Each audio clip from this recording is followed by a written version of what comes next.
Welcome again to MentorUsLive, the only digital platform that connects you with the people that really are making it in the industry. And today, we are joined by one of my favorites. You see, before all this, I used to have a passion for photography, videography, and even design. And today, someone who I can say completely reflects what I desire to be is in the studio tonight with us. This guy started a couple of years ago, 8 years, and he started off as a graphic designer. Graphic designer, come a teacher, come a video editor, a DJ, and today he is a renowned photographer, shooting for some of the biggest corporates in the nation of Zimbabwe, ranging from GTEL, a mobile company, from Janjam, a fashion consortium, Edgar's, one of the biggest production and manufacturing firms in the country. This man is not new to the awards. 2017 saw him getting 2 consecutive awards. 2015, another in the fashion industry. Let's go straight into it and let us meet our guest for tonight, optimassArt. Wait a minute. I've always wanted to just find this out, and I've been arguing with my director. Please make me win. Does optimassArt come from Transformers? Optimus, transform. Okay, definitely not. Although I'm a fan of the Optimus Prime, but Opti is basically something which you can see, something which is optical, something with reference of light, you know? And then mass is actually matter, like amount of matter. So amount of matter can be seen as value. So I add value to what people see. That's like how I see it, like I add value to what people see. Oh gosh, that's so technical. You should have just said it's Transformers, you know, I could have won.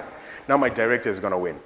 But Elton, we just wanna welcome you to MentorUsLive, and we're excited. We just wanna know a little bit about you, you know, your early years before you started shooting people for a living. How did it all start? Thank you, Pezzi. Okay, this is what actually transpired. I wrote my O-levels a year earlier, and weirdly, I didn't write English, so I was forced to go the extra year in Form 4. No, it's not extra though, but yeah, I was forced to go Form 4 to write English. So during that time, I had a lot of free time. That's when I started graphic designing. At that time, our family had a sort of a movie rental business, so I'd rent out movies, so design posters and flyers for that company. It was like a family firm. And then from then on, I was lucky to meet some of the guys who were really good in design that time, so they managed to mentor me. So yeah, coming from you guys, yeah, I know it's always good to have someone who can mentor you and show you the right direction. Yeah. And from then on, I'm someone who have always liked to create stuff.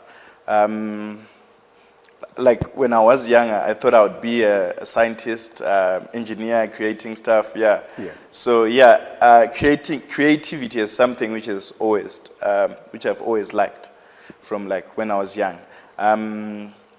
So I mainly did design for 2 years, into the 3rd year, which was my upper 6th year. Then from that time, I started producing, beat making. I wouldn't say producing because I don't think most of you heard some of the songs, so I would call it beat making. Yeah. Okay. Beat making. So yeah, I did a few bits, managed to work with a few guys. One name I might mention might be Elton Bryce. He was executive producer for Bryce Music Nation. Okay. One thing that I might thank Bryce for, he noticed that I wasn't the best of beat makers. You know, and that's really difficult because not many people will actually tell you the truth, eh? That, no, this is not you, my friend. Yeah. So Bryce told you that you're not good, and what did you get into Not next? in words per se, but I noticed that it would take maybe 3, 4, 5 days to make a top-notch beat. And some of the producers that were there at the studio would take like maybe 2, 3 hours, and they would already have something ready to sell. So yeah, not saying that I'm someone who easily backs down, but I noticed, no, I'm not technically good at this. Yeah. So after that, since you know, after you leave school, you have to work, you have to hustle and all that, I had to go to Matunjeni. That time I was waiting for my A-level results. So I started working at Matwenjeni part-time. Matwenjeni was a drink producer, is it? Yeah. Okay. They manufactured drinks. So when I first came in through, I was a general worker. What actually happened is that I brought in my certificate and they were like, no. This doesn't work here. This doesn't work here. Be a general worker. Oh, wow. So, you do anything which was there, like sweeping. There was a time you would carry 50 kgs of sugar from offloading trucks and everything. But I think that was part of the hustle. Yeah. And then 2 years working from Matwenjeni then closed down. Then from that moment, that's when I used my academic side. I went on and was a part-time teacher for like 2 terms. Yeah. I was teaching maths, physics, chemistry, and integrated science for all levels. Okay. Yeah. And then at the end of that year, that was end of 2012, I designed this nice slideshow for a guy who was called Colin Katedza. Okay. He owned a company which was called VoiceMark Production. So I'd always known him from 2008. So when I designed this, it was like, wow, this is like really good. I employ people to do this, and most of my guys can't even do this, you know. So it was like, no, come through. And they gave me it was giving me a better salary than I was getting at the school. And it was part of what I enjoyed, because when I was actually working at Matwenjeni, I would like design after work, It's something that I enjoyed doing. It's a passion. So this was like pleasure, working with pleasure at the same time. So I was enjoying what I was doing. So yeah, I worked with VoiceMark for a year, but I was mainly employed as an editor and designer. But when I got there were many cameras and everything, and I always liked taking pictures. So that's when I started taking pictures, really. So I would say I started taking pictures in 2012. So roll on to 2013, VoiceMark was now getting more clients, so there was like a shortage of photographers, and then they noticed, no, this guy can actually take good pictures. Then I started taking pictures for VoiceMark for a year. At the end of the year, I was arguably one of their best photographers at the end of the year. Then I had to move to SEC Events. SEC Events was a events management company. So they would manage events, so they would do the decor, the catering, everything, and then they had a photography package. So they employed me as the head of that department. Yeah. That was just 1 year from VoiceMark to SEC Events. So SEC Events again, I got to work for a year. And before that year actually, I'd say that year was my really turning point in photography. I had to believe in myself. So July.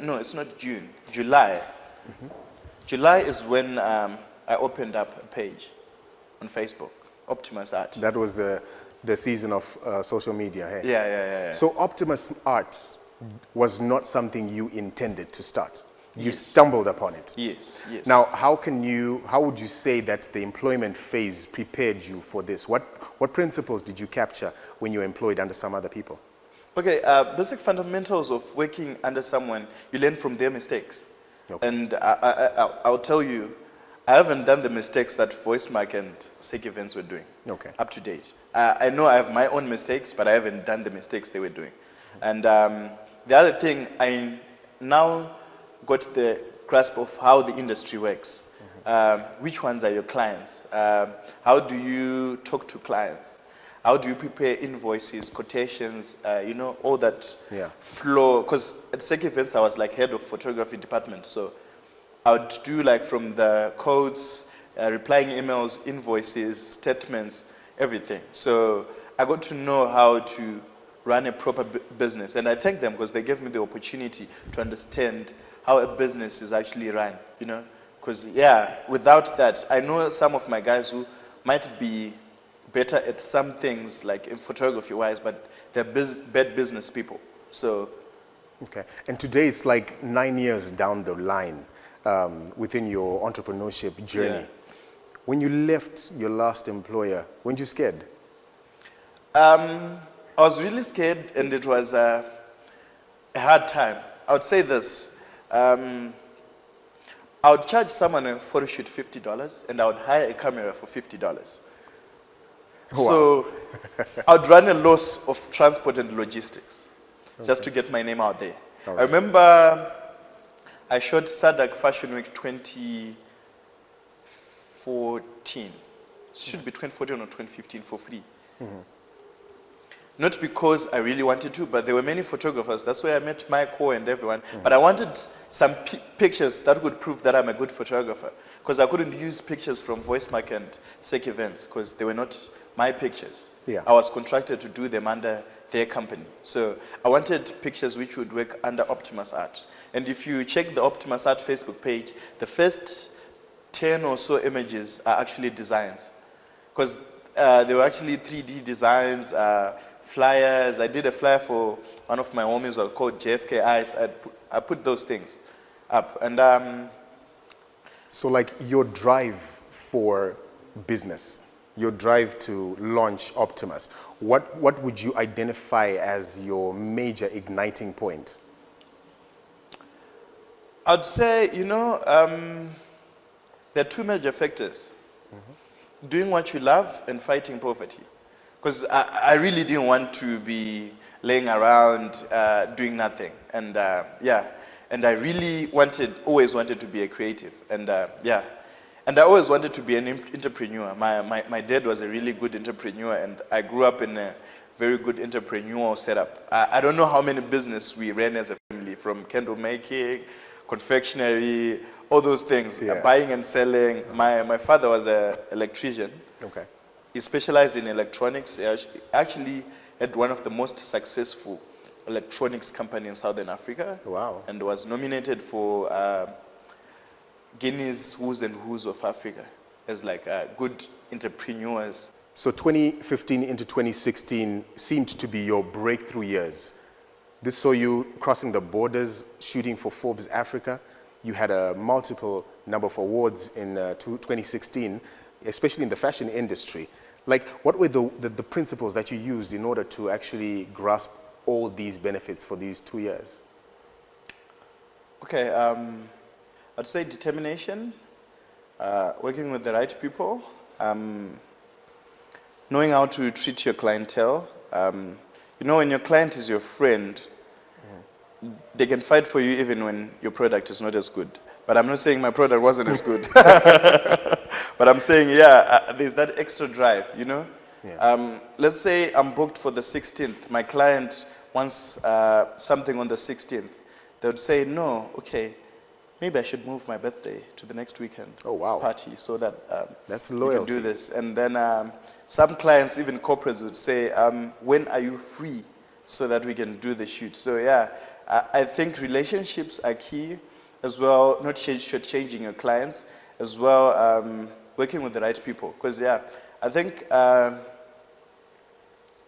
the past years I've worked with the right people, from the makeup artist, the hairstylist, my creative team, people who I associate with, even the clientele that I draw close to myself. I don't, there are times when I select clientele, when I'm saying, this client is not good for my brand. All right. So all those things are really key. And going to the SA side, there was a bit of luck and a bit of technical know-how of how I do my things. The main difference between me and many other photographers, mainly is because I'm a strobist. It's very rare for you to see me taking without my light, because I know what I want, so I better modify it to how I want it. So that's the technical part. You spoke something that I'm very keen on understanding. You mentioned that you're very picky when it comes to the clients you pick, as well as those that work for you. People say customer is king, but then recent studies have shown that even the employee has to be treated as a king in order for your customer to be king. So what are the principles that you use to pick the people that run with your vision as optimassArt? What is your selection criteria? Basically, we should have the same mindset, same goal, driven. I think that's what's key. Going the same direction, You don't want someone some guys will be pulling you back, you know. So yeah, I think when I see someone there's shared vision, we're fighting for the same cause. It's not only the money that we're looking for, also like we want it to be creative and everything. Then I think that's the right guy to work with, yeah. And we've been observing on your social media platform that you've taken some of the hit wonders locally, the Winky D's, which is he's not even upcoming. I mean, he is the king of dancehall. I've got a wide collection of his music. You know, I hope this gets me, free tickets to his shows.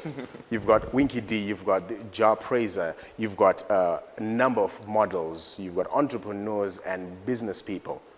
What is the distinguishing factor of the optimassArt brand with every other photographer out there? Why do they have to pick you? Okay, I'll tell you what my clients always tell me. Okay. They say my images are clean, vibrant, and colorful and catchy.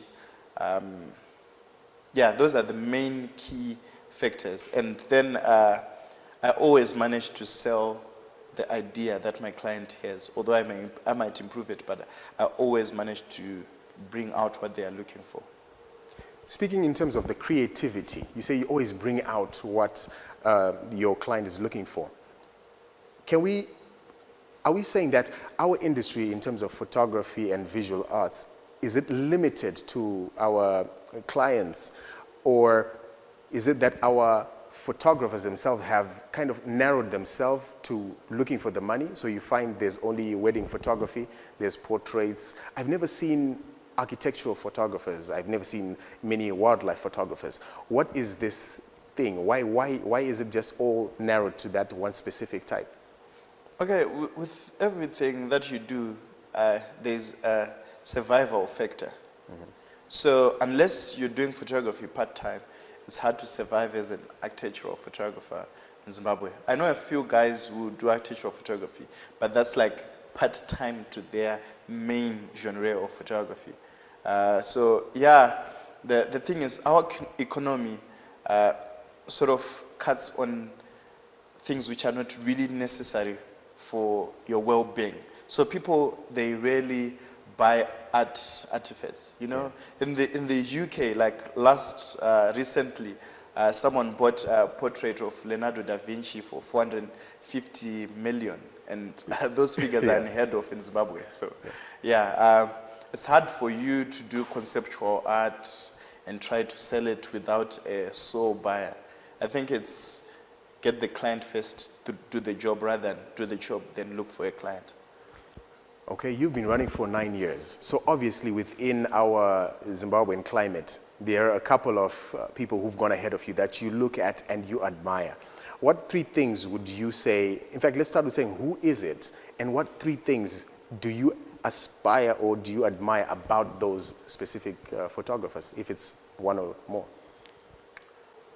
Okay, I'd start with locally. Locally, I'm a really fan for Henry Oliver photography. Okay. He's now a friend of mine, but yeah, I like he's really diverse. He does architecture, weddings, portraiture, and everything, and there's a very good artistic eye, as well as Kudzai Chakaingesu, now Kudzai King. Kudzai King is one guy, would I say, he's very artistic, okay. And he sees the world in a different way. And yeah, on a creative perspective, I like those guys. On moving forward perspective, my role models are more of international than local. Okay. I really like the life story of Cristiano Ronaldo. Why? People say he's not as talented. Okay. But he's the best. You know? It's one thing which is really key. Hard work. So whenever I feel like I need to work hard, I think of Cristiano Ronaldo and what he has achieved, coming from nothing to being the best. So yeah, I know it's not related to photography, but yeah, that's really key for me. And as of international photography, I look forward to any labels, Steve Casting from SA, Michael from here as well. he started photography at a later age, but is now one of the best event photographers in Zimbabwe at this moment.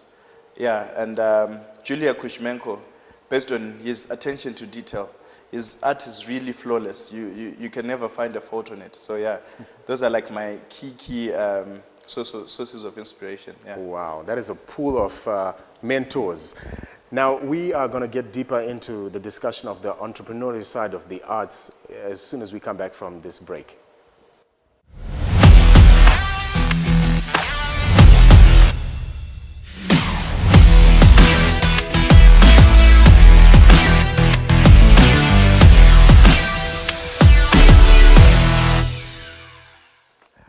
Welcome back to MentorUsLive, the only digital platform that connects you to those that are in the industry making it big, and you, the audience, who have a desire to learn, because you know that you can be far better than you are right now.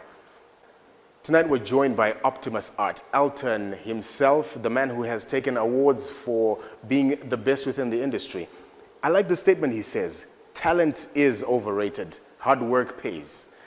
Now, talking about hard work and talent being something that should not be a defining factor, I want you to just help the audience. I know that within the audience we have aspiring photographers. We do have those that are even seasoned.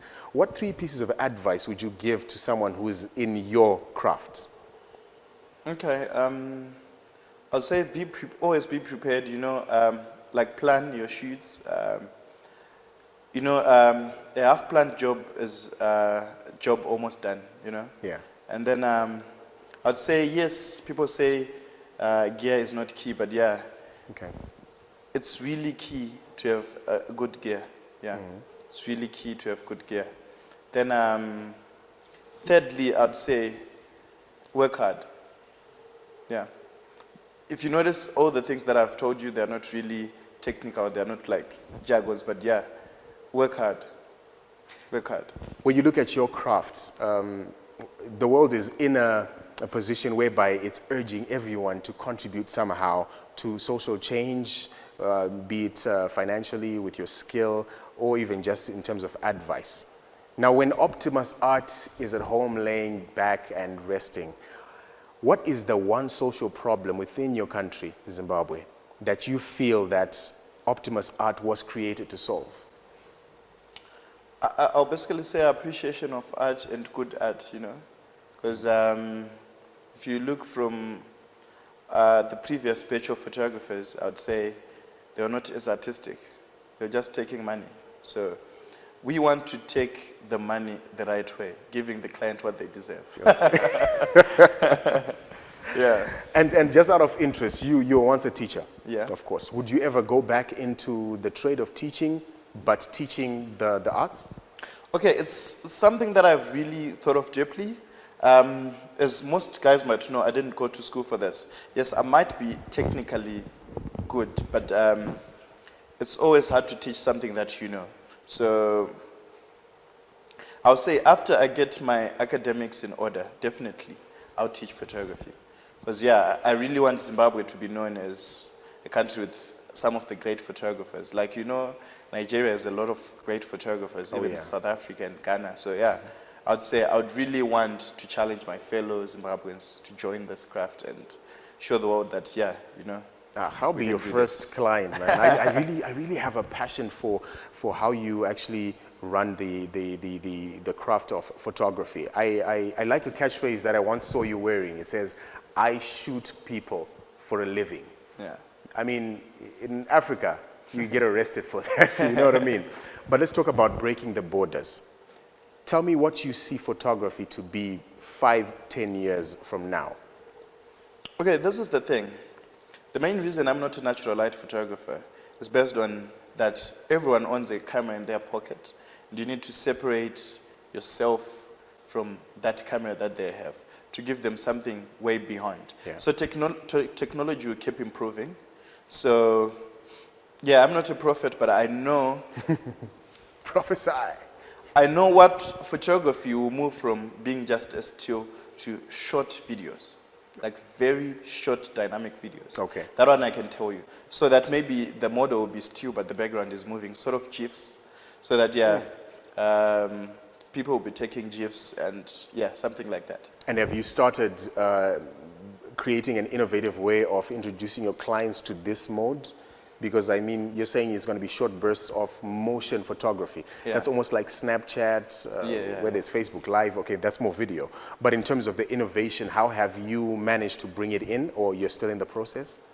Yeah, I'm thinking it through. You know, technically with what I use now, it's close to impossible. But yeah, it's something which I'm trying to find shortcuts in improving and setting myself apart from the market. But yeah, it's something that I really think of, because that's the new thing. You know, incorporating your pictures with sound and everything. Yeah, I know people will say that's video, but yeah, that will be the next thing for photography. Wow. Elton, you've obviously had a couple of points in your career and in your craft that you have experienced downsides. Tell me a bit about the low points within your craft and how you managed to overcome them to be the success that you are today. Okay, first and foremost, I would want to say my biggest error was trying to do both photography and video, subcontracting people, blah, blah, blah, that years. For me, I noticed I cannot control that bigger team, so I stopped doing video. I was like, no, let me specialize. And this is one challenge with Zimbabweans. We don't understand the thing called specialization. And when you specialize, your rewards are more because you're putting your effort in one thing.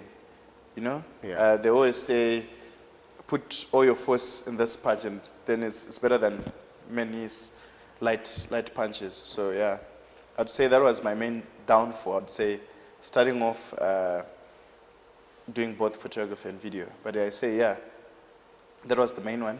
The second one was probably underestimating probably what the industry looks for in me. Okay. You know, you may not realize that you're a role model to some other guys. And then communication is key to them. It's always better to be seen as someone who's like pompous and everything. That's another thing. Yeah, the next time you need help, no one will help you.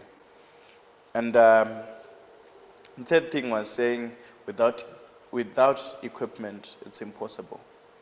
And I would like to leave this to everyone who's watching this, that possibility is a choice. Choose to do it and you do it.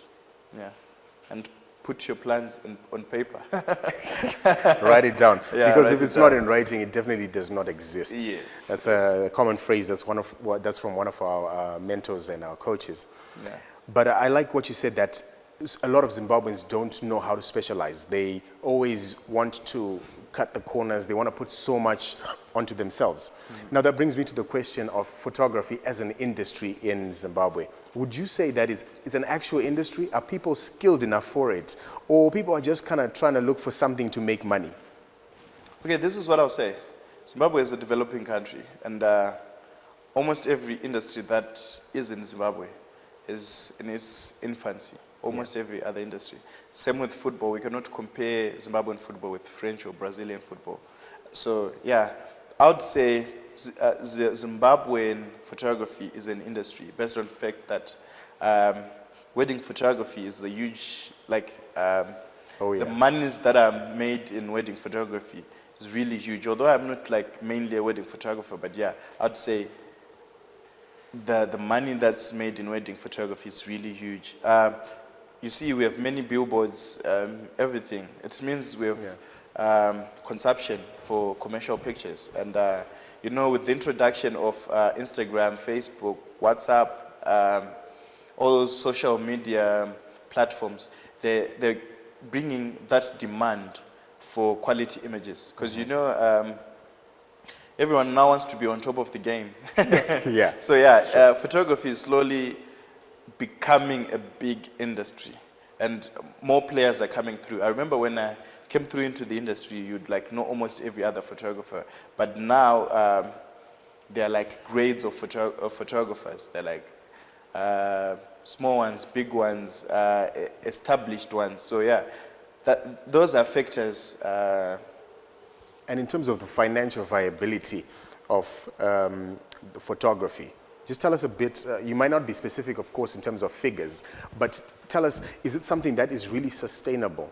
And how have you managed to gain your growth in terms of your financial management? I would say it's sustainable because, yeah, I'm earning a living from it. And I know many other guys who are earning like a living from it. And yes, it's not what we would expect, but we're getting there. Okay. I have faith that we're getting there. And slowly our clients are starting to appreciate, because the main challenge from the yesteryears was our clients couldn't differentiate between good quality and bad quality images. So now, since there's that differentiation and people can see the difference, I think we're going far. Yeah, I see us getting there, getting close to the American industry. And you know, America, photographers, oh, yeah, industry is more than $1 billion a year, so yeah. Yeah. Wow, that was such an amazing dialogue, Elton. Thank you so much for joining us here tonight. And Mentor Us, the only digital platform that brings you people like Optimass to talk to us and tell us more and deeper things about their industry. Take home points. I definitely have mastered that talent is overrated. You always have to plan, and you always have to be prepared. So until we meet again for the next episode, I hope that you are taking notes and you are mastering. Follow us on this media platform, and we'll meet again next time.